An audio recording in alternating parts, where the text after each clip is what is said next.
Hey guys, Weeby News here, and today I'm going to be making a video discussing a recent interview with Kodaka, the creator of Danganronpa, where he discusses some of the details regarding the production of Tribe 9, his newest project. For those of you who haven't heard about it yet, like I said, it's his newest project, and it takes place in futuristic Tokyo where gangs settle issues using extreme baseball rather than battles. It's going to be an anime, a webtoon, and a game. As of right now, it's definitely going to be a mobile game, but on the website it also mentions platform undecided, so I'm really hoping it may be available for PC as well, but we'll just have to wait and see about that. And believe me, I will update you guys as soon as I hear any updates regarding that. I am really hoping that it will be for PC as well. But yeah, we'll just have to wait and see. But anyways, I made a video recently discussing the full story details, so I definitely recommend watching that video if you're not aware of the project at all. But as for the focus of this video, Kamud Kotino translated the recent interview with Kodaka, and they have a Twitter thread containing the full translations, so I'll link that in the description if you guys would like to read everything. It's quite a long interview, so I'm just going to be going over what I think are the most important aspects. But yeah, without further ado, let's go ahead and get right into the video. The first question is about the source of this ambition.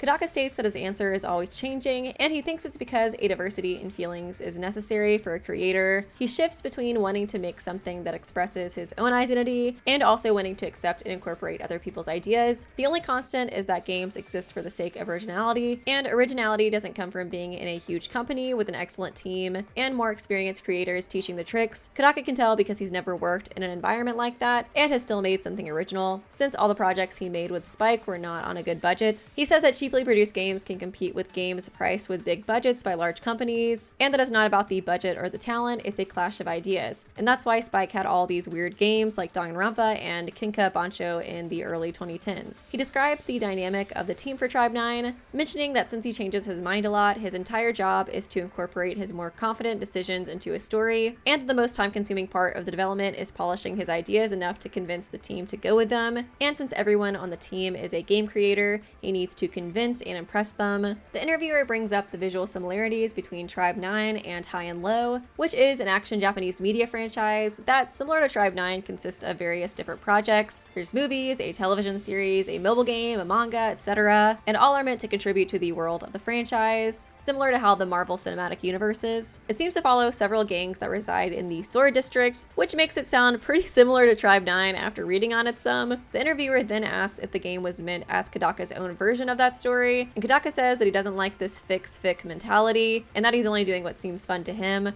But he does admit that he loves HiGH&LOW, and that the idea of mixing inspirations from it and other works in the outlaw genre has made the thought of doing it better cross his mind. He does clarify that although he did gain inspiration from it, since Tribe 9 is a mix of his ideas and the team's, it should be very different from HiGH&LOW. With Tribe 9, since he loves delinquent stories, he wanted to make a multi-protagonist delinquent story, and since he felt like creating schools for this ensemble cast would be too much like Kinka Bancho, he decided to instead make caricatures of all the 23 wards of Tokyo. At first, they were just planning on making it delinquent battles, but they felt it was too generic. So then they decided to add in motorcycles, but they still felt it was too generic. And that was when Uchikoshi suggested framing the battles as street baseball, like it's done in the Battlefield Baseball and Astro Kudan. It's a format that allowed them to do anything. The bikes can be used to go from one base to the next, and there's room for fighting. Kodaka mentions that he's always loved the way every delinquent character stood in their own unique way, and he mentions that he likes all of his characters a little bit crazy. Could never have guessed that one, Kodaka. Unlike sci-fi and fantasy, delinquent stories have lifelike settings. The only thing that can make the characters stand out in these worlds is their philosophies, words, and actions. The characters can only be considered awesome if they actually do awesome things. He also states that the game and anime versions of Tribe 9 will be tonally different. He says that the game will be like One Piece, except instead of visiting multiple islands, it will be the Tokyo Wards, where you meet multiple casts. He says to think of it as a series of short stories that just happen to be in the same world. He also states that one ward will have a mystery, one will have a love story, one will have suspense. Lots of different genres will be explored throughout the delinquent framework. This variety is the main concept of the Tribe 9 project. Basically, the story can go anywhere depending on the tribe that's being focused on. Settling for one genre limits what the game can do, so Kodaka and Uchikoshi aimed to instead create a space where they can fill any story. He also confirms that the lore and the characters will be created in-house by Tokyo Studios without any outside input, and he states that the game will be gigantic text volume-wise, as mobile games can be like that since Fate Go Order changed the scene. So basically, it's not something Kodaka can write alone, even on the idea bringing level. He talks about the decision to launch the anime first, and he says it was something that was made pretty early on. A battle game spanning across the whole city would be too hard to convey at first, so they decided to use an anime to familiarize the fans with the concept before the game's release. They continue that an anime is a much easier entry point than a game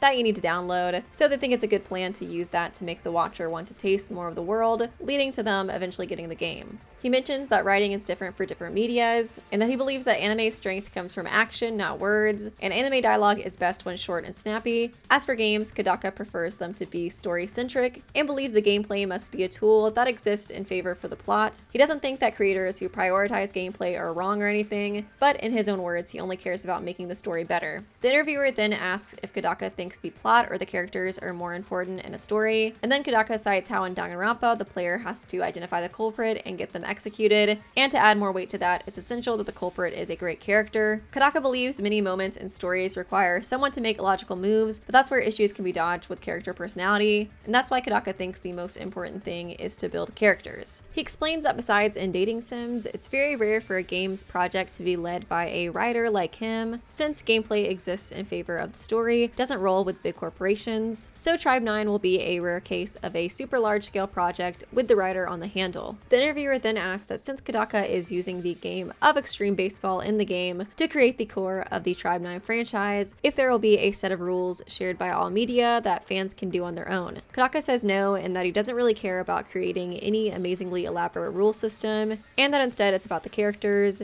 He thinks rules are more interesting when they are omitted. Even in Danganronpa, every game has firmly set rules, but those are never called to attention because the rules are not the point. Extreme Baseball will have rules, but there won't be any info dumps or rule books. He said that they're using baseball because it's an easy to understand base, and the extreme baseball featured in the game is going to be something a lot more anything goes than that. One of the rules of XB is that any tool can be used, so a little twist can be made by having characters using unusual tools to steal a base. All rules are designed to encourage a variety in solutions, and that's why home runs aren't a thing. Kodaka says that he laid out the rules in Tribe 9 because he had to, but has no plans to elaborate beyond that, and he said that this game is not for people who think, is this a valid baseball move, or something like that, and that instead is just meant to be enjoyed. He did say he's not afraid of nitpicky fans though, and that he has his rule games down and set, but you won't be catching him stressing out over it. And although XB is a unique addition to the world, he says that there may be many chapters and spin-offs that won't include extreme baseball in it at all, and instead have those focus more on world building. I like that the rules are so vague and that there's a lot of factors that can be changed to make each match feel more unique. It reminds me of the Danganronpa trials and how there's an overall structure to them, but the circumstances of the trial is what allows them to each be really different. And I'm perfectly fine with there being chapters and spin-offs without XB, since I feel like some franchises that focus around games can kind of overdo it some, so I like the idea of not everything building up to another game of XB, and that there is a lot of leeway to make each game of XB pretty different. Next, they talk about how fans tend to demand more in the flavor of a writer's first success, and in Kodaka's case that would be death games like Danganronpa, but Kodaka expresses that he isn't sure that people really want another Danganronpa sequel. He then insists that Tribe 9 being in a totally different genre, action, has nothing to do with him trying to distance himself from Danganronpa. He says that he's not retired from doing death games, but doesn't want to make only projects in that genre. And he also adds in that he can't do whatever he wants with Danganronpa since the franchise belongs to Spike. And then finally he talks about why they decided to work with Akatsuki for Tribe 9,